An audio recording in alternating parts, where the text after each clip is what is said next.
silakan masuk. Oke, silakan duduk.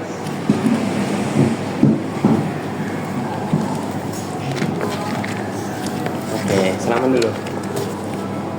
Oke. Oke. Selamat pagi, Farid ya? Iya, Oke. Terima kasih sudah meluangkan waktu untuk hadir pada kesempatan kali ini. Jadi mungkin pertama-tama saya mau tanya kabar dulu. Bagaimana kabarnya hari ini? Oh iya, baik Pak, kabarnya terima kasih juga sudah meluangkan waktu untuk saya untuk menjalankan interview hari ini. Oke. Jadi tadi ini perjalanan ke sini macet tidak? Lumayan Mas. Ke sini naik apa? Sini naik motor Pak. Oh, naik motor ya. Sebelum ke sini udah makan? Sudah. Sudah. Jadi mungkin pada kesempatan kali ini kita lakukan sesi interview kerja lah. Kan sebelumnya kita sudah membangun komunikasi lewat WA kan. Iya. Nah, jadi ini mungkin pertemuan pertama kita sebagai pelamar pekerjaan di perusahaan saya. Jadi mungkin langsung saja perkenalkan, nama saya Afdal. Saya selaku HRD dari PT Afdal Tbk. Nah, jadi kami sangat senang terhadap kedatangan Anda untuk melamar pekerjaan di perusahaan kami. Nah, jadi mungkin tadi bagaimana kesan dan pesannya Farid ini datang di perusahaan ini, mungkin bisa ceritakan dulu bagaimana. Kesan dan pesan saya juga untuk perusahaannya Bapak ini. Kesan pertama saya ketika masuk gedung juga, gedungnya sangat bagus Pak, dan itu bagus. Bisa mencerminkan juga bahwa perusahaan Bapak juga ini adalah perusahaan yang memiliki kualitas yang ternama dan juga reputasi yang tinggi. Ya, memang kami tuh dari dulu tuh memegang teguh reputasi terhadap perusahaan kami. Jadi kami buat semenarik mungkin dan sebagus mungkin dan senyaman mungkin bagi pekerja yang ada di sini. Ya begitu. Tadi ini di luar cuacanya cerah ya atau? Iya, cerah ya, bagus lah. Ya, semoga Anda nyaman dengan sesi interview pada kesempatan kali ini. Jadi mungkin sebelum kita mulai, saya sedikit menjelaskan terkait proses wawancara pada hari ini. Nah, jadi wawancara pada kesempatan kali ini kita akan lakukan kurang lebih 45 menit. Baik. Nah, 40 menit ini ada beberapa tahap lagi, nanti kita bagi-bagi per waktunya tuh. Nah, jadi pertama itu nanti saya akan tanyakan beberapa pertanyaan mengenai latar belakang Anda ataupun pengalaman karir Anda sebelumnya. Nah, mungkin ini sekitar berlangsung sekitar 10 menit. Terus kemudian kita akan masuk ke sesi berikutnya, yaitu kayak kita akan diskusi terkait bagaimana keahlian Anda ataupun kompetisi Anda terkait pengalaman kerja Anda yang mungkin berlangsung sekitaran 10 menit juga. Dan terus yang terakhir itu mungkin kayak sesi feedback, kayak mungkin saya akan memberikan kepada Anda kesempatan untuk bertanya ataupun sesi tinjauan kembali apakah terkait hal-hal yang menurut Anda penting terkait posisi yang akan Anda lamar pada kesempatan kali ini. Ya, mungkin saya akan batasi ya kurang lebih 5 menit lah.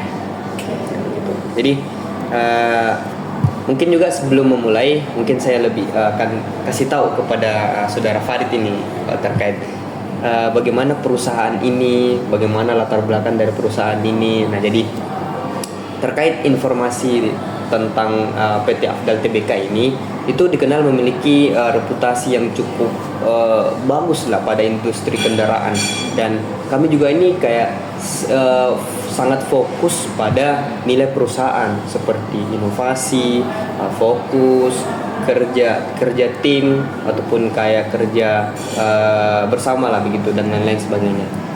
Jadi inilah salah satu pembeda dari perusahaan yang lain, karena kami ini lebih menekankan untuk pengembangan karir dan pelatihan berkelanjutan untuk semua karyawan. Nah, jadi kami ini usahakan SDM dari perusahaan kami ini juga berjalan sesuai moto maupun visi yang kami sudah bentuk dari awal, seperti itu. Nah, jadi selama proses wawancara, jika ada hal yang kurang jelas menurut Anda, mungkin bisa ditanyakan ataupun diklarifikasi. Jangan ragu untuk bertanya. Baik, Gak apa-apa. Jadi semoga berjalan lancar dan nyaman bagi Anda. Oke? Mengerti? mengerti Nah, Pak. oke. Mungkin sesi pertama ini mungkin saya mau tahu dulu nih. Coba Anda ceritakan sedikit tentang diri Anda ataupun latar belakang Anda seperti apa. Mungkin bisa diceritakan. Oke, baik Pak, terima kasih atas pertanyaannya. Jadi saya perkenalkan dulu, nama saya Muhammad Farid Maulana, kerap juga dipanggil Farid. Nah, kini saya adalah mahasiswa aktif dari Universitas Muhammadiyah Makassar, Pak. Nah, dan dulunya saya pernah bekerja sebagai kasir dan juga masuk pada sales di salah satu toko ATK, salah satu toko yang memang terkenal besar Pak di kota saya dulu Pak. Nah, di situ saya banyak belajar beberapa hal seperti sales marketing, melayani customer, dan juga memecahkan solusi yang dipunyai oleh pelanggan. Nah, dan saya juga dulu Pak, pas masih sekolah, saya dulunya juga pernah menjabat sebagai wakil ketua PIKR di salah satu PIKR. Iya Pak, di sekolah saya. Nah, di situ saya pernah menjalankan tugas sebagai ketua dan juga melakukan beberapa proker-proker yang memang sudah direncanakan sebelumnya Pak. Nah, dan untuk kedepannya saya mungkin bisa untuk melanjutkan lebih lanjut lagi Pak ke jenjang profesional Pak. Dan itu harapan saya Pak. Oke. Ini tadi saya dengar Anda wakil ya? Iya Pak, wakil. PIKR. PIKR. PIKR menarik tuh juga PIKR. PIKR itu kayak organisasi untuk nggak sih, yang kayak remaja-remaja gitu? Iya Pak, itu menjalankan untuk konseling para remaja, juga mengajarkan bagaimana bahaya-bahaya narkotika, bahaya merokok, dan juga pergaulan bebas, dan juga mengajarkan tentang apa-apa saja yang harus dipersiapkan untuk apa-apa saja untuk yang harus dipersiapkan sebelum kita melanjutkan ke pernikahan Pak. Oh, menarik juga. Mungkin saya sedikit ngulik tadi ini terkait latar belakang Anda. Saya agak menarik, dari yang saya tangkap itu berarti ada hal yang menarik dari diri Anda ini sehingga Anda bisa menjadi seorang wakil dari itu tadi, PIKR tadi. Jadi mungkin ini baru tangkapan saya. Ini menurut saya berarti Anda ini seseorang yang menarik. Jadi coba Anda jelaskan apa yang membuat Anda menjadi atau apakah yang tertarik dari diri Anda ini sehingga Anda bisa menjadi wakil begitu. Jadi coba Anda sedikit ceritakan mengapa Anda menarik. Oke, baik Pak. Kenapa saya mungkin mulai dari pertanyaan Bapak yang sebelumnya. Kenapa saya bisa jadi wakil juga Pak? Karena dulunya pas SMP Pak, saya pernah menjabat sebagai sekretaris di OSIS Pak. Nah, dari situ terbentuklah pengalaman yang saya butuhkan Pak. Bagaimana cara manajemen waktu, bagaimana cara public speaking, berbicara di depan orang yang banyak, dan juga bisa memimpin teman-teman saya yang ada di belakang saya Pak. Begitu ya. Jadi istilahnya Farid ini bisa memimpin lah ya, ataupun bekerja sebagai kelompok begitu. Bisa. Okay. Bisa Bang. Menarik. Oke. Coba dari segi pendidikan. Nah, pendidikan ini untuk mungkin kita lebih dalam lagi sedikit mengulik tentang Farid ini seperti apa. Coba Anda jelaskan atau ceritakan tentang bagaimana pendidikan Anda, atau kayak apakah Anda pernah mengikuti pelatihan sebelumnya yang mungkin akan berguna bagi kinerja Anda jika keterima di sini. Mungkin Anda bisa ceritakan. Oke, baik Pak. Pelatihan-pelatihan yang pernah saya ikuti itu kebanyakan dari SMA Pak. Nah, termasuk di organisasi PIKR ini saya pernah mengikuti pelatihan pendidik sebaya Pak. Nah, di situ kita diajarkan lebih dalam lagi bagaimana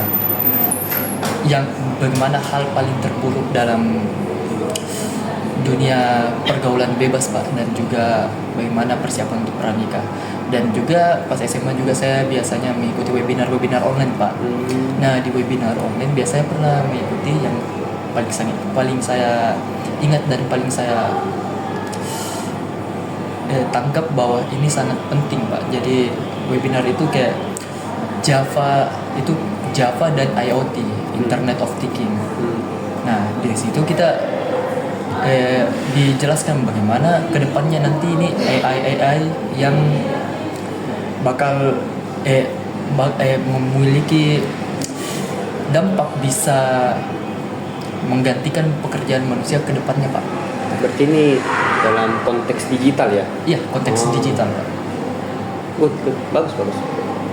Mungkin coba Anda kasih contoh yang secara spesifik terkait keterampilan yang Anda tadi sampaikan ataupun pelatihan-pelatihan yang Anda sudah jalani.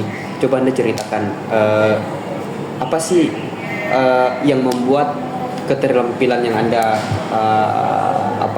latih dari pelatihan itu bisa bermanfaat dalam menjelaskan ataupun spesifik terkait pekerjaan yang Anda lamar ini. Apa kayak hubungannya itu kayak seperti apa? Mungkin bisa menceritakan. Oh ya, mungkin hubungannya karena dulunya juga saya pernah menjawab kan Pak, dan mengikuti pelatihan. Jadi saya sudah terbiasa untuk berbicara depan publik Pak. Nah untuk dan itu menurut saya untuk posisi yang saya lamar sekarang bakal sangat berguna untuk kedepannya Pak.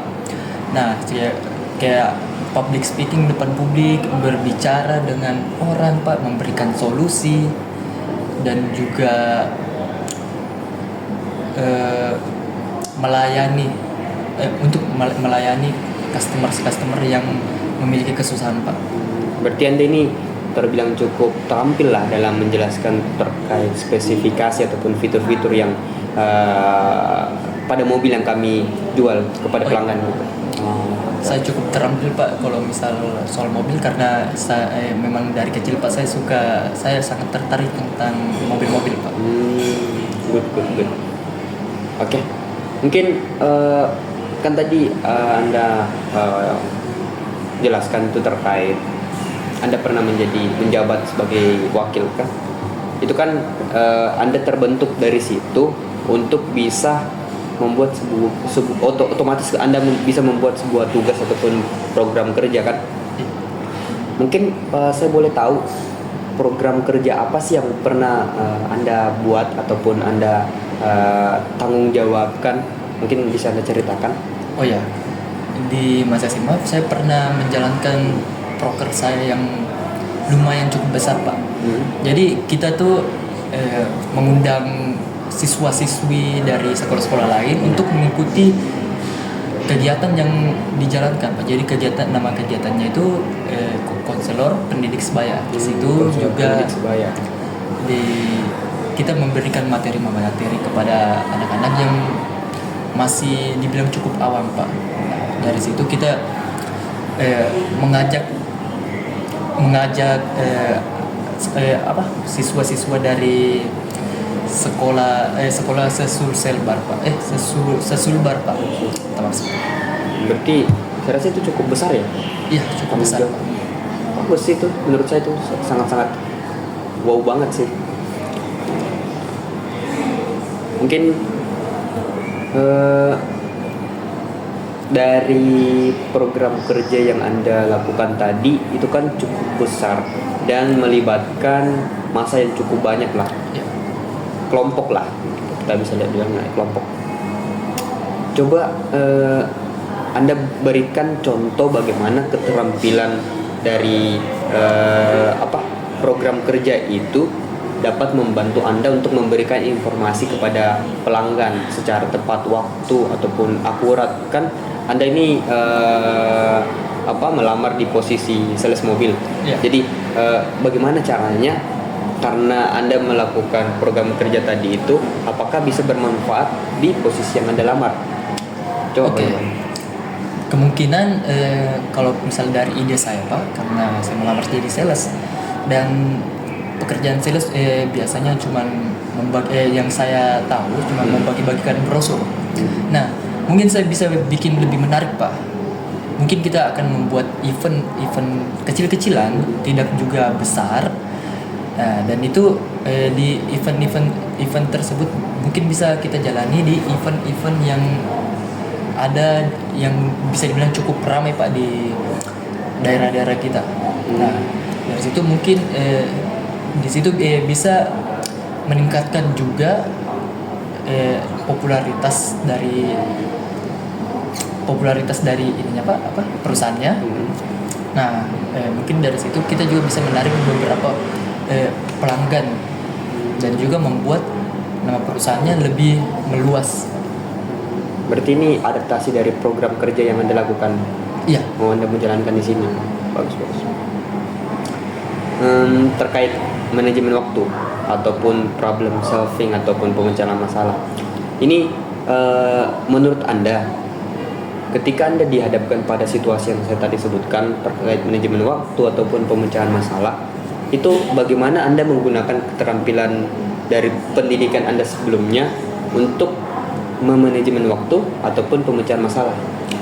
Oke, untuk kita bahas dulu untuk manajemen waktu, Pak. Ya. Karena ketika saya masuk ketika saya masuk kuliah, saya juga merasa bahwa manajemen waktu ini sangat dibutuhkan, Pak. Jadi biasanya kalau misal saya ada jadwal untuk minggu ini, saya akan menulisnya. Biasanya saya menggunakan aplikasi kalkulator untuk menulis jadwal-jadwal yang akan saya lakukan pada minggu ini. Nah, dari situ jika ada kegiatan yang bertabrakan dengan kegiatan kewajiban saya, kemungkinan saya akan lebih memprioritaskan apa yang menjadi kewajiban saya, Pak. Nah, maaf, Pak, untuk pertanyaan keduanya tadi apa? Itu Bisa diulang? ketika pemecahan masalah, bagaimana caranya? Untuk pemecahan masalah, Pak, mungkin saya akan memikirkan beberapa risiko-risiko yang akan terjadi ke depan jika saya melakukan tindakan tersebut. Jadi saya akan memikirkannya matang-matang sebelum mengambil tindakan yang dapat menyebabkan beberapa risiko yang besar. Menarik juga. Berarti Anda lebih mendahulukan kewajiban yang lebih besar risikonya ketimbang hal-hal yang kurang tidak terlalu wajib lah begitu bahasanya. Ya. Oke.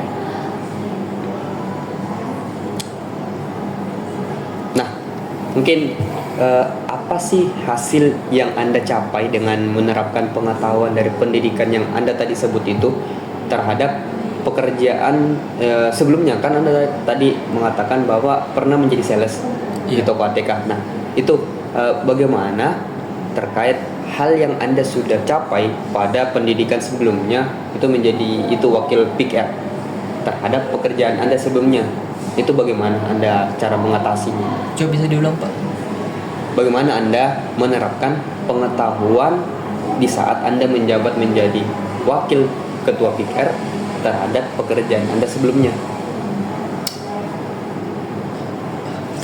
Nah, itu bagaimana kan Anda menjadi wakil ketua PR, Ya. itu kan ada manajemen waktu. Nah, apakah manajemen waktu di saat Anda menjadi wakil PR ini berguna tidak di saat Anda menjadi sales ATK? Sangat Nah, berguna. itu bagaimana Anda menjalaninya di saat menjadi sales? Saat menjadi sales, saya juga dulu bekerjanya di sana, Pak, sebelum tokonya bisa disebut besar, Pak. Nah, dari situ bukannya saya bisa mau berkata sombong, Pak, atau gimana, tapi karena pengaruh dari saya, toko tersebut bisa menjadi lebih besar, Pak, daripada sebelumnya. Berarti berkembang semenjak Anda ada di situ. Bisa dibilang begitu, Pak. Bagus ya. Nah, itu tadi kan Anda mengatakan sudah ikutlah beberapa pelatihan ataupun webinar. Nah, sebelum melamar ke sini, itu berguna tidak di saat menjadi sales ini? Berguna, Pak. Seperti apa itu? Bergunanya itu dari pengetahuan saya, Pak, mungkin bisa memperluas nama perusahaan, Pak. Dari situ kita bisa melihat bahwa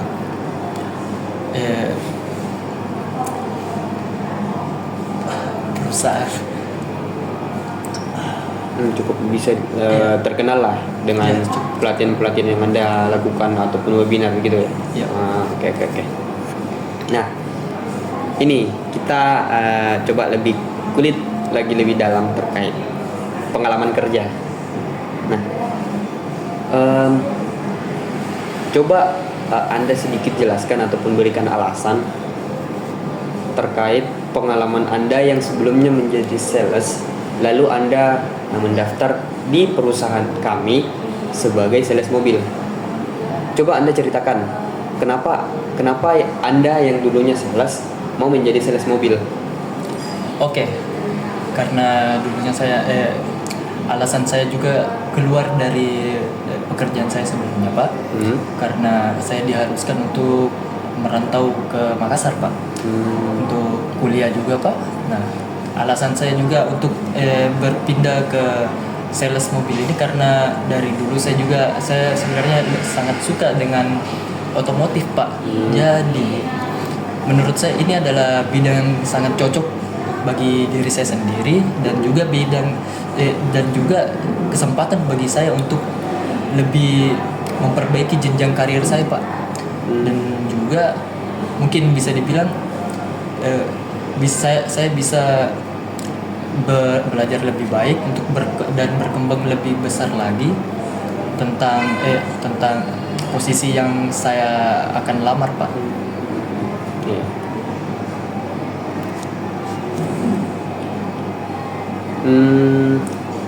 Mungkin dari tanggung jawab tanggung waktu menjadi sales itu apa sih tanggung jawab yang Anda pegang di saat itu, dan ada tidak kayak target dari toko Anda secara spesifik, Anda harus menjual sebanyak inilah atau sebanyak itulah? Jika ada, coba Anda sedikit jelaskan apakah Anda bisa berhasil dengan target yang ditujukan dari toko Anda. Mungkin coba Anda. Sebelumnya di tempat saya bekerja di situ tidak ada target, tetapi ada satu musim yang bisa menyebabkan kayak tokonya langsung ramai, Pak. Nah, itu musimnya ketika anak-anak sekolah perpindahan semester, Pak. Jadi itu biasanya kita sebut musim buku, Pak. Nah, dari situ karena di tempat saya bekerja itu adalah salah satu toko yang sangat besar, Pak, di kotanya. Dan otomatis pelanggan-pelanggan pastinya akan pergi ke sana untuk membeli perlengkapan sekolah, Pak. Nah, dari situ saya juga pernah memimpin beberapa junior saya untuk melayani pembeli dan mengatur kayak mengkoordinir agar reputasi toko tetap mungkin naik. Harusnya naik, Pak. Berarti secara spesifik tidak ada target ya? Tidak ada target. Cuman ini musiman lah. Ya, musiman. Oke. Jadi oke, kita terkait, saya mau tanya tentang pengetahuan Anda tentang produk yang nanti akan Anda jualkan. Oke. Jadi mungkin Anda bisa menjelaskan bagaimana ketika Anda harus menjelaskan fitur produk mobil kepada calon pembeli yang belum memahami teknologinya. Kayak semisal anggaplah saya ini orang yang mau beli mobil, tapi saya tidak tahu ini teknologinya seperti apa, spesifik mobilnya itu seperti apa. Mungkin Anda jelaskan bagaimana penawaran Anda atau bagaimana teknik Anda untuk meyakinkan saya harus beli mobil ini. Oke. Untuk pertama untuk menjelaskan kepada orang-orang yang belum sangat mengerti tentang mobil, mungkin saya akan menawarkan beberapa fitur-fitur yang mempunyai kelebihan untuk mobil tersebut. Nah, setelah itu saya akan memperkenalkan fitur yang menurut saya pribadi itu sangat bagus, dan saya juga akan bertanya kepada pelanggan customer mobilnya mau yang bagaimana Pak? Mau ditanyakan maunya dulu ya. Iya, maunya dulu. Nanti saya akan bisa merekomendasikan mobil mana yang akan cocok untuk lifestyle customernya Pak. Oh ya, ya. Jadi ini mungkin kan Anda memang sudah punya pemahaman dari dulu, apalagi kan Anda tadi mengatakan bahwa Anda memang punya hobi lah soal permobilan waktu kecil. Saya mau tanya, itu Anda bisa tertarik ataupun bisa tahu terkait hal detail terkait mobil itu dari mana sih? Itu awalnya dari internet Pak. Nah, jadi saya dulu tuh pernah kayak scroll YouTube gitu. Nah, situ lewat di beranda mobil-mobil yang dari Tokyo gitu Pak, yang drift itu. Nah, dari situ saya lihat kan kayak keren Pak gitu. Nah, jadi saya tertarik, jadi kayak saya menggali lebih dalam bagaimana itu mobil-mobil Pak. Berarti Anda research dulu lah sebelumnya. Iya, research. Nice. Mungkin terkait di lapangan lah. Nah, pada dasarnya kan kita bisa lah membuat sebuah ide, buat sebuah gagasan yang bagus. Tapi pernyataannya, apakah ide itu bisa difinalisasi pada orang? Nah, itu kan menjadi pertanyaan. Nah, mungkin saya tanya kepada Anda, bagaimana Anda bisa melakukan ataupun action di lapangan ketika Anda dihadapkan secara langsung kepada target, kepada konsumen terkait ide-ide ataupun gagasan yang Anda tadi sebutkan, kayak semisal Anda meriset dulu di internet terkait fitur-fitur mobil ini, ataupun Anda membaca-baca ataupun dari artikel ataupun bagaimana. Nah, bagaimana Anda caranya finalisasikan ide yang Anda buat itu? Oke, mungkin untuk cara menyampaikan idenya, mungkin kita bisa dibilang kita menyederhanakan dulu tentang ide-ide yang akan disampaikan. Jadi kita akan mengambil poin-poin penting sebelum kita membahas lebih jauh lagi tentang otomotifnya Pak. Berarti Anda ini ambil poin besarnya lah ya? Iya, poin besarnya dulu Pak. Berarti bisa dibilang Anda menyederhanakan sesederhana mungkin lah ya? Iya.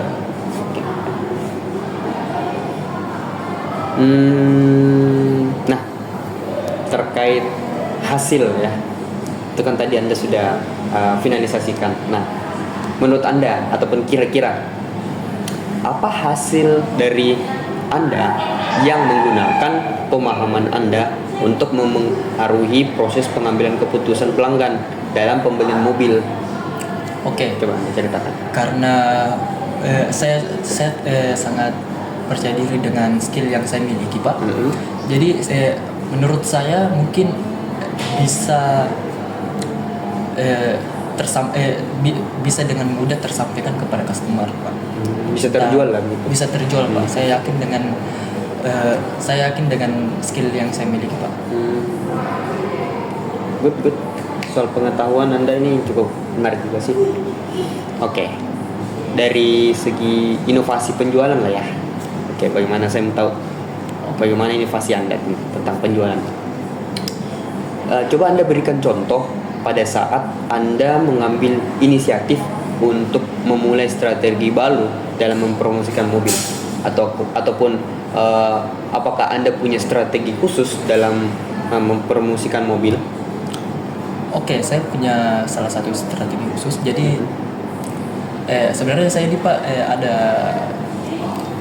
ada tim begitu Pak.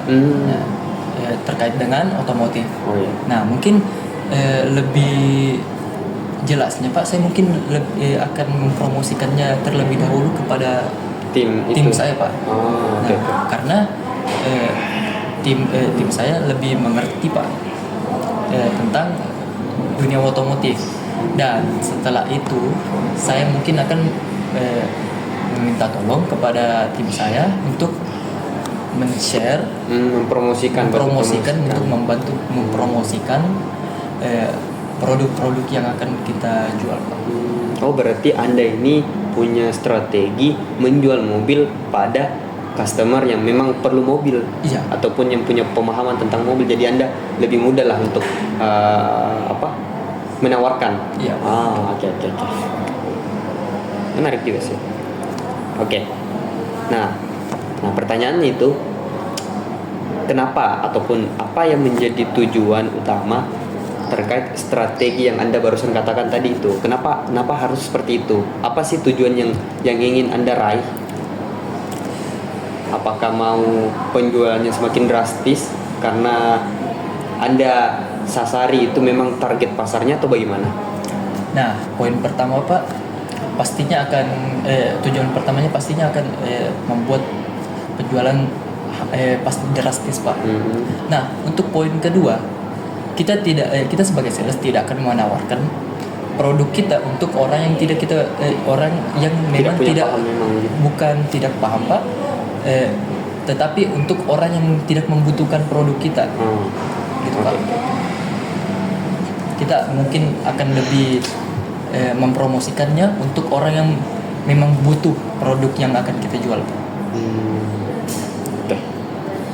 Nah, terkait action nanti yang Anda akan lakukan di lapangan, mungkin apa yang Anda lakukan untuk merencanakan ataupun menjalankan strategi tersebut di saat finalisasi dari ide yang Anda lakukan tadi ini? Apakah mungkin Anda langsung ke sana tempat dari komunitas Anda, ataupun Anda melakukan penyampaian secara sosial media terlebih dahulu, atau langsung begitu? Mungkin Anda bisa jelaskan seperti apa? Yang pertama kita biasanya karena kita dunia sudah sangat dipermudahkan dengan media sosial Pak. Nah, kita kenapa tidak Pak, kita menyebarkannya dulu lewat sosial media sebelum ke lapangan Pak. Karena seperti yang kita lihat untuk masa sekarang bisa dibilang masa teknologi Pak. Jadi kebanyakan orang-orang pasti akan lebih aktif pada media sosial Pak.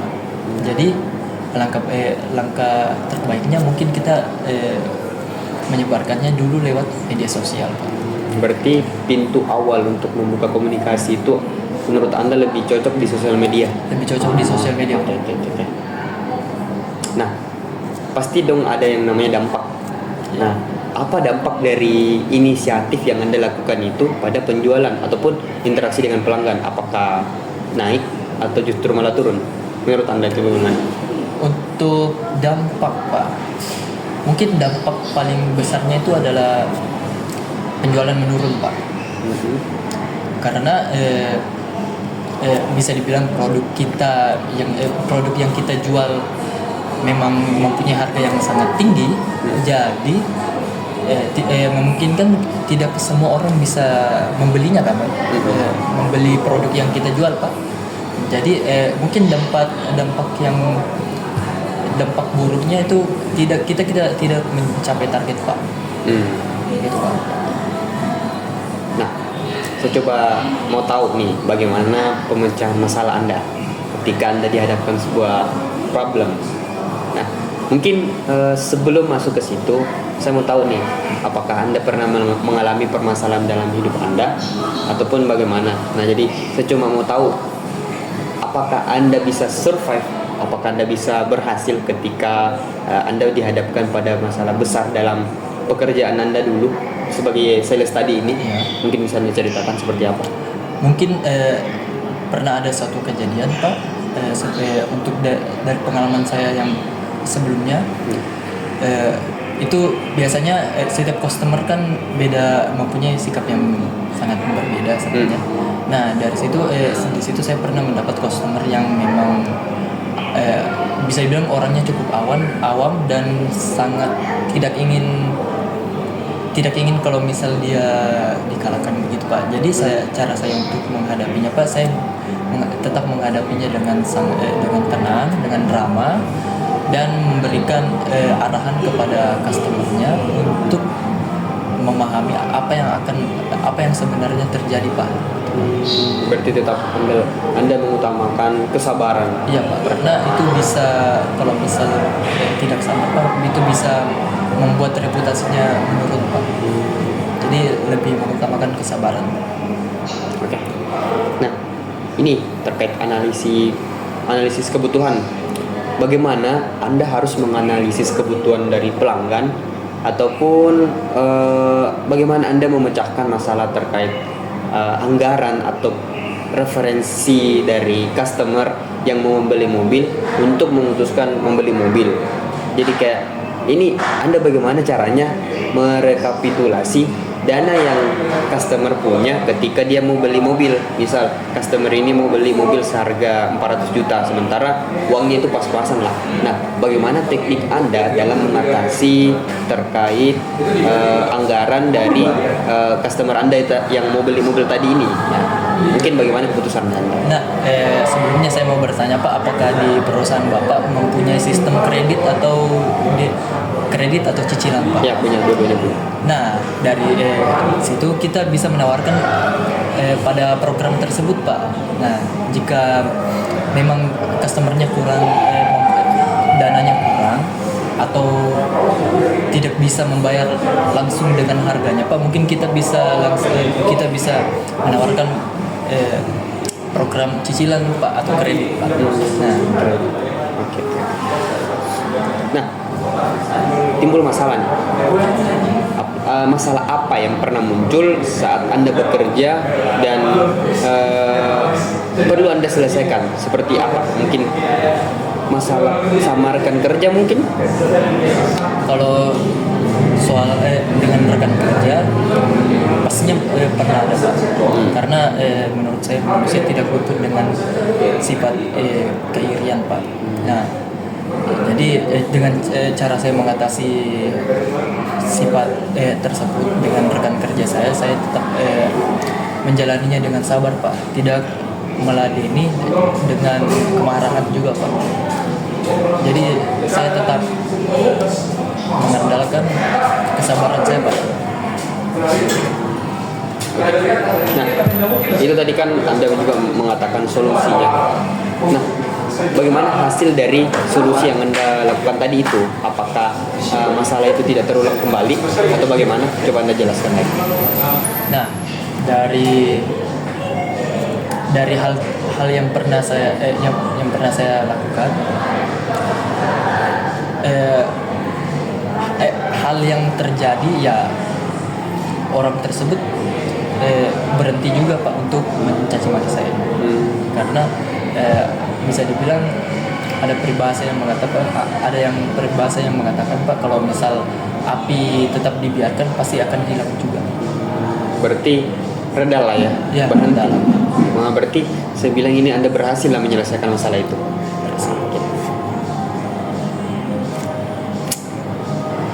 Nah, mungkin saya akan tanya lagi nih terkait jika Anda diposisikan untuk bekerja secara tim. Nah, bagaimana Anda itu memanajemen pekerjaan dalam tim untuk mencapai target penjualan? Mungkin bisa jelaskan seperti apa? Oke, karena saya di sini sebagai pelamar yang baru, pastinya saya akan menjadi junior Pak. Jadi cara saya untuk sebagai junior untuk menyampaikan ide-ide, mungkin saya akan memberitahu kepada senior saya bahwa kita mungkin mengadakan rapat kecil dulu terlebih dahulu tentang penjualan yang akan kita lakukan Pak, atau kegiatan yang akan kita lakukan. Nah, dari situ saya mungkin bisa menyampaikan ide-ide yang terlewat dari kepala saya Pak. Jadi Anda membangun Anda membangun komunikasi yang baik dulu ya, Ya. hubungan yang baik dulu kepada senior dulu. Oke. Nah, coba Anda ceritakan pengalaman Anda ketika harus merespon secara cepat dari permintaan dari tim sales ataupun atasan, kayak misalnya mungkin memerlukan informasi apakah stok mobil masih ada atau tidak. Mungkin respon Anda itu seperti apa? Apakah Anda bisa dibilang cepat ataupun ya tidak terlalu cepat? Mungkin Anda bisa jelaskan, ceritakan seperti apa. Untuk atau jumlah stok yang kita miliki saya terlebihnya bertanya dulu kepada senior saya, apakah stok produk yang diinginkan pada para customer masih tersedia. Jika tidak, saya akan membicarakannya kepada customer bahwa produknya belum ada. Nah, dari situ saya mungkin akan minta tolong kepada senior untuk memberitahu atasan bahwa produk ini produk yang tidak kita miliki atau bisa disebut kosong bisa terisi dengan cepat karena ada customer yang menginginkan produk tersebut. Berarti bisa dibilang Anda cukup cekatan lah ya dalam pekerjaan ini. Oke.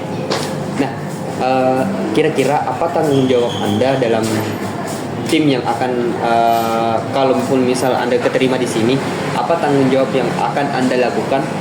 Seperti apa? Mungkin Anda coba ceritakan. Bisa diulangi. Apa tanggung jawab apa yang akan Anda ambil ketika Anda dihadapkan pada pekerjaan tim? Ya. Tanggung jawab yang saya akan ambil untuk jika dihadapi dengan pekerjaan tim, saya lebih spesifik, lebih berfokus ke rekan kerja saya, Pak. Saya harusnya lebih melihat kondisi rekan kerja saya, Pak. Biasanya kan terjadi miskomunikasi atau ketidaksamaan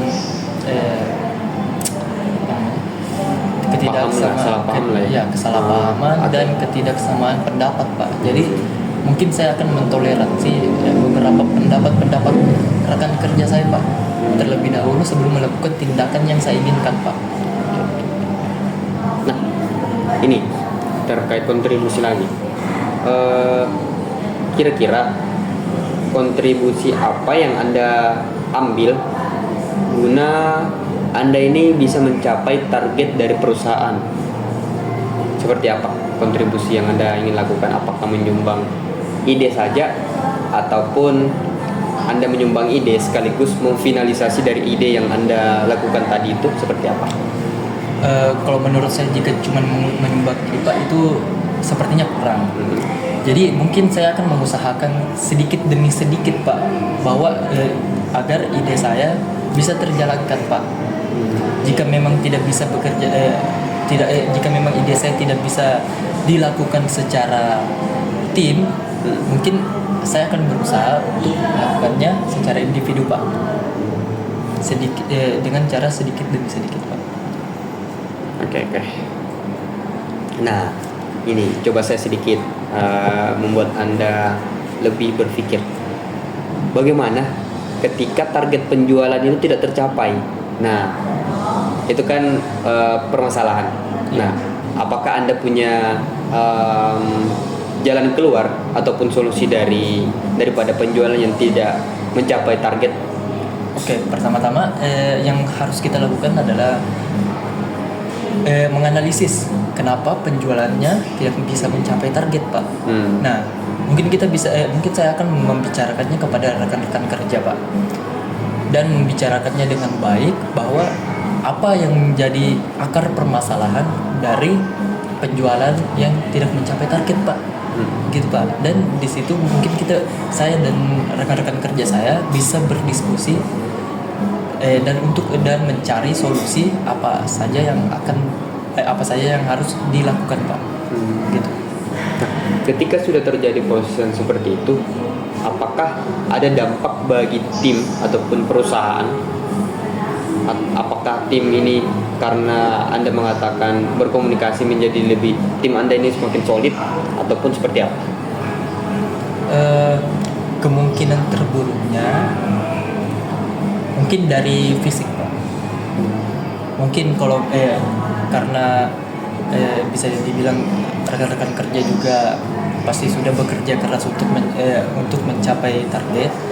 Tapi jika kita menambah pekerjaan lagi, mungkin itu akan bisa menyebabkan beberapa rekan kerja atau mungkin diri saya sendiri, Pak, merasa kurang tenaga. Tapi saya akan tetap usahakan bahwa penjualan tersebut akan sesuai bisa target lah. mencapai targetnya. Oke. Nah, saya coba mau tanya kemampuan negosiasi Anda.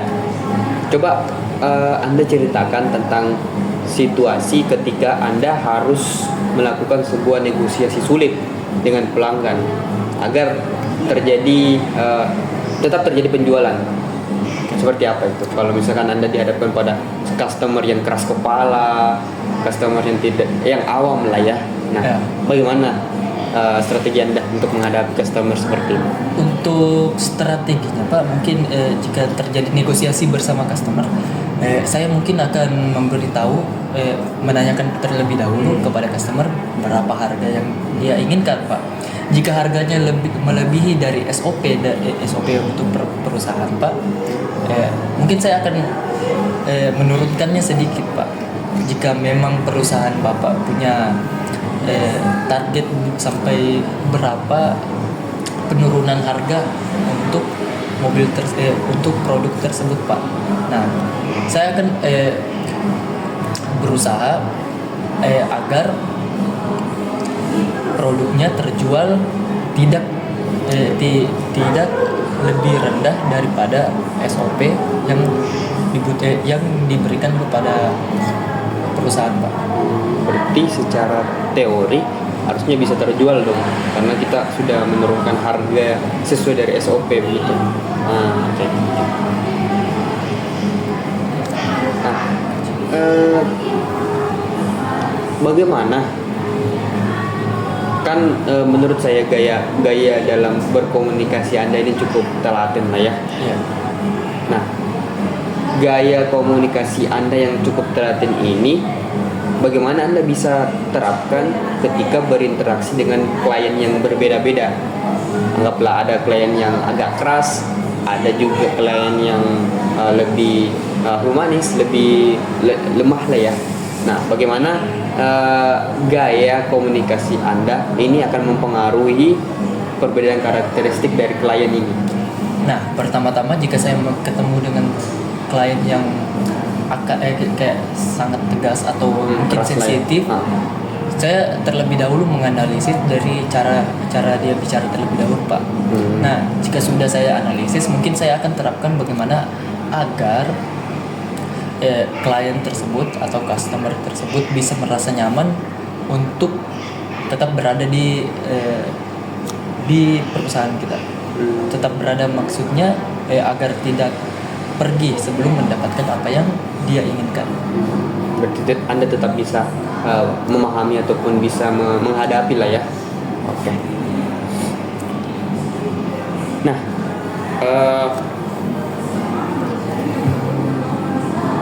coba Anda ceritakan ketika Anda itu harus menyampaikan informasi penting atau kebutuhan pelanggan kepada tim ataupun atasan. Kayak bagaimana sifat Anda dalam menyampaikan informasi kepada atasan Anda ataupun senior Anda, itu kayak bagaimana perilaku Anda ataupun sifat Anda ataupun cara Anda berkomunikasi itu seperti apa? Apakah tetap tegas ataupun kayak gimana? Coba mungkin Anda ceritakan.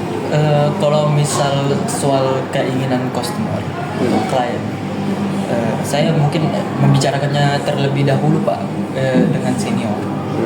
Nah, karena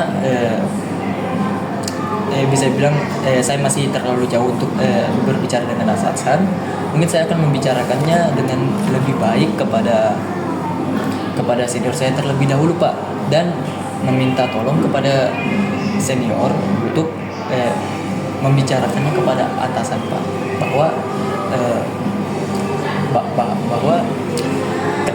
ada customer atau klien yang menginginkan hal yang tidak ada di perusahaan.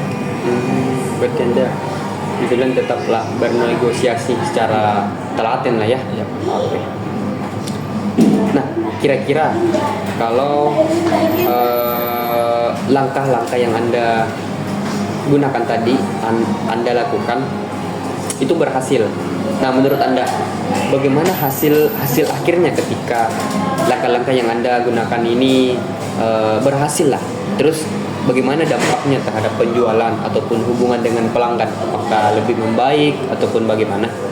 Oke, untuk dampaknya, jika memang berhasil Pak, saya mungkin akan menghubungi customer tersebut lagi, karena sebelumnya pastinya saya pasti akan meminta kontak customer yang memiliki permasalahan tersebut, dan saya akan menginfokannya kembali kepada customer Pak.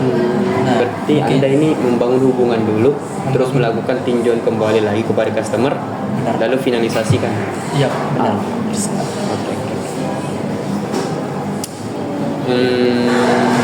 Nah, mungkin apa Anda pernah tidak atau pernahkah Anda itu mengalami perubahan mendadak dalam strategi penjualan ataupun kondisi pasar yang tidak terduga, anggaplah misal mobil dengan merek tertentu itu sudah tidak laku di pasaran. Nah, bagaimana Anda mengubah teknik marketing Anda agar mobil ini tetap bisa terjual meskipun pasar sudah tidak menginginkan? Apakah ada perubahan atau bagaimana? Oke, mungkin kita bisa membicarakan terlebih dahulu bahwa kita harus mengubah strategi cara penjualan kita.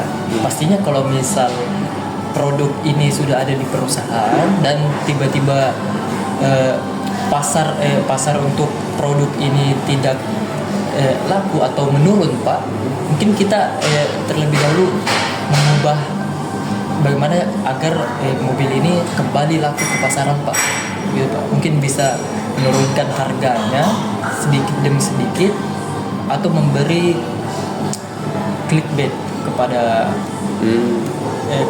kepada iklannya Pak.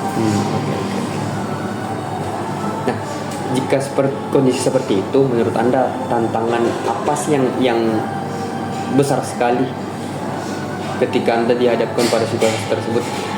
Tentunya Pak, tentang tantangan yang sangat sulit itu Pak, mungkin tantangan yang sangat sulit itu adalah bagaimana cara menarik customernya Pak.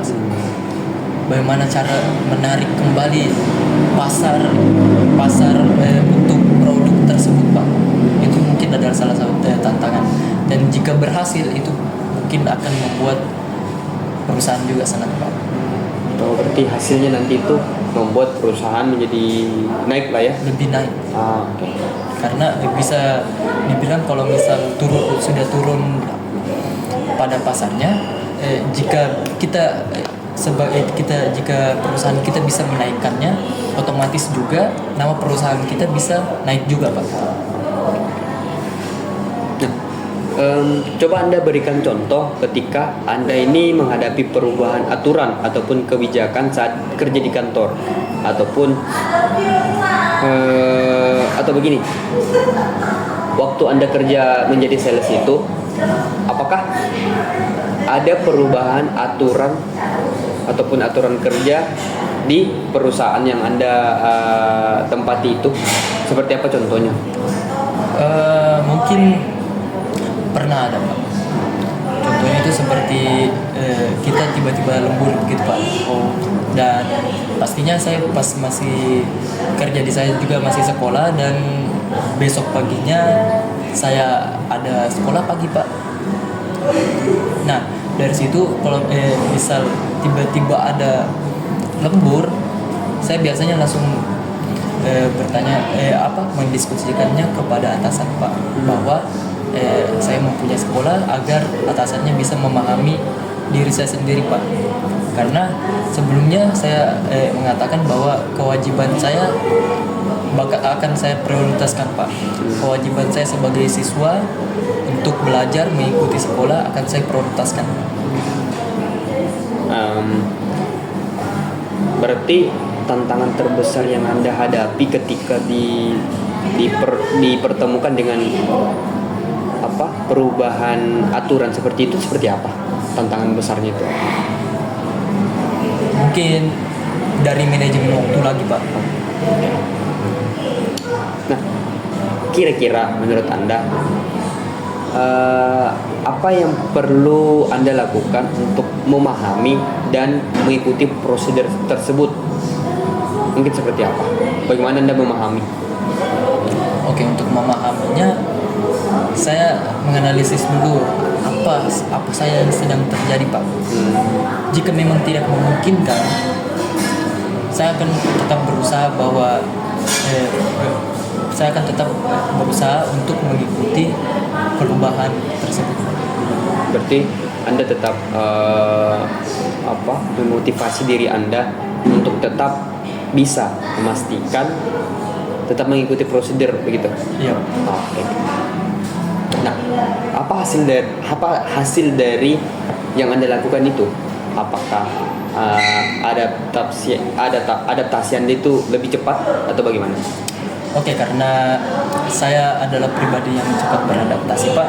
Mungkin saya cuma butuh 1-5 hari, 2 atau 3, saya sudah bisa beradaptasi dengan perubahan tersebut Pak. Oke. Nah, saya mau tanya ini terkait sedikitlah profesionalitas.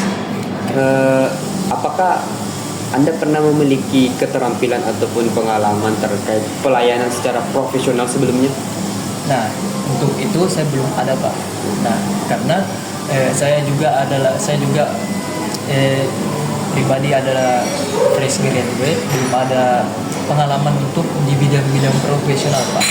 Maka dari itu mungkin saya di sini untuk mengikuti interview, berharap sekali untuk diterima dan bisa mempunyai pengalaman di bidang profesional Pak. Anda belum pernah ya? Ya. Mungkin tindakan seperti apa yang Anda akan lakukan untuk memberikan pelayanan yang maksimal kepada pelanggan agar Anda bisa dicap ini sebagai pelayanan yang profesional begitu.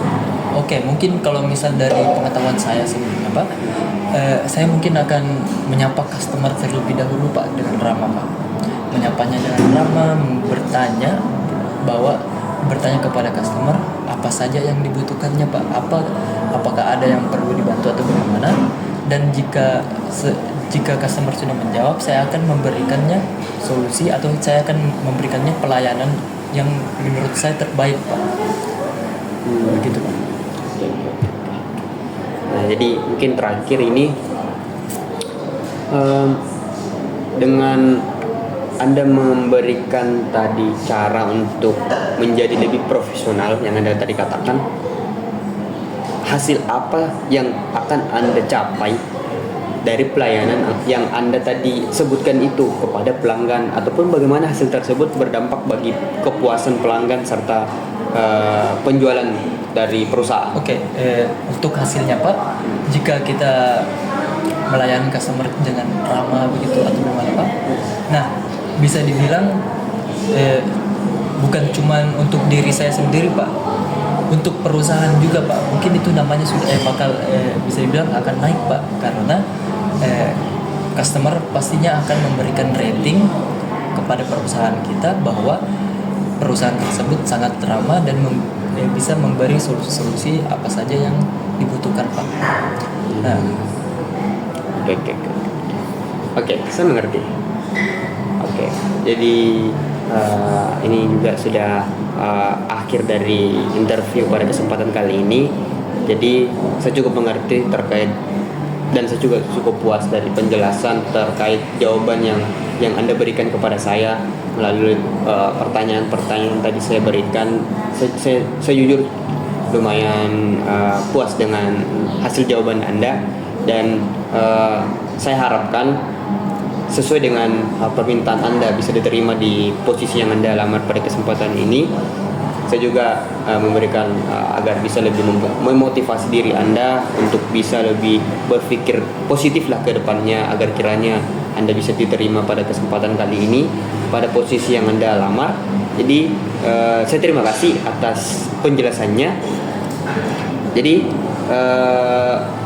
mungkin terakhir, apakah ada hal yang ingin Anda tanyakan tentang posisi yang Anda lamar di perusahaan saya? baik Pak, ada sebelumnya jika memang saya mempunyai kesempatan untuk bekerja di perusahaan Bapak, saya ingin bertanya Pak, skill apa yang saya butuhkan untuk membuat perusahaan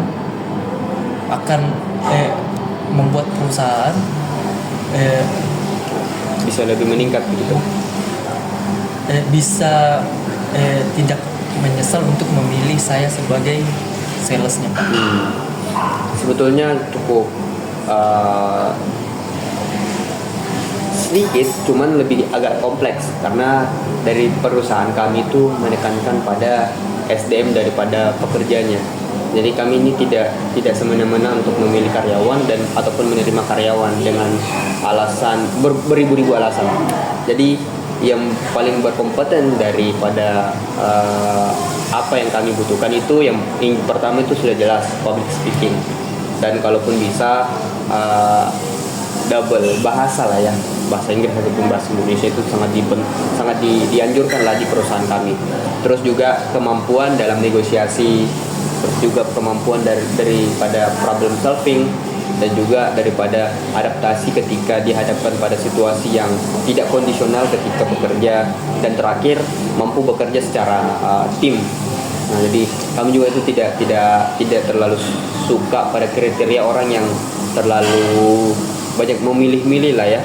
Ketika kita menempatkan pada posisi ini, secara otomatis mereka harus mampu untuk bekerja dan mampulah beradaptasi. Paling tidak kami batasi waktu 1 minggu lah untuk beradaptasi pada pekerjaan yang baru kami lakukan ataupun aturan yang kami berikan nanti, mungkin seperti itu.